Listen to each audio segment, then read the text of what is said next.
So, hi guys! For today's video, so update natin ngayon. So, ito po ay aming second batch na pagtatanim ng ampalaya. So, ayan ang ginagawa guys.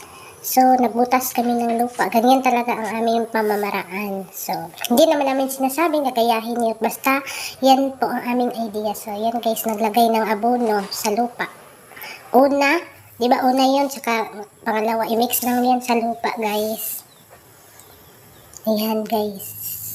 Tapos, lagyan na naman ulit ng lupa. Tsaka mo siya i-mix at buburin mo yung lupa nang magiging pino siya guys.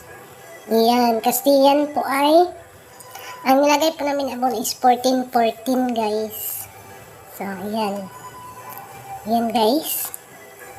Hanggang pangatlo yan guys. I-mix natin sa lupa yung abono guys ha. So, ganyan lang. So, tatabunan natin yung abono. So, ganyan yun pag-prepare namin ng lupa, guys, para tamnan ng ampalaya. So, yung ampalaya namin sa pagtatanim is direct seeding po yan. So, ayan yung pang last na paglagay ng abono.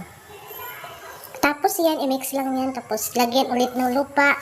Saka, after 3 days to 5 days, pwede na yung tamnan, guys, ng ampalaya. So, direct seeding po ang pagtatanim namin dito ng ampalaya. So, ayan guys, tingnan nyo, diba, tinakpan ng lupa. Ganyan guys. Para kasi, malusog, ano yun guys, may vitamins, may nutrients yung lupa, diba? Kaya kung magtanim tayo guys, alagaan muna natin first ang lupa. Ganyan talaga. So, bye guys. Thank you for watching.